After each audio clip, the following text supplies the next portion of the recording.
You're listening to the show on KJZZ, and these are the sounds of the city.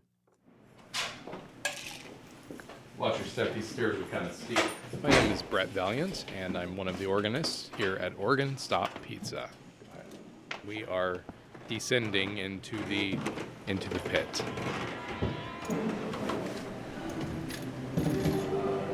I've been playing the organ for probably 34 years, quite a while.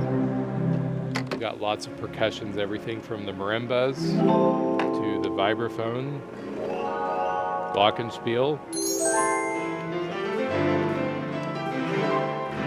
With 2 pianos you can play from here. So yeah, just lots of different instruments that are attached to the organ. I think in general the best performances are the times when the performer and the audience become, one with each other, and that's what makes a performance great.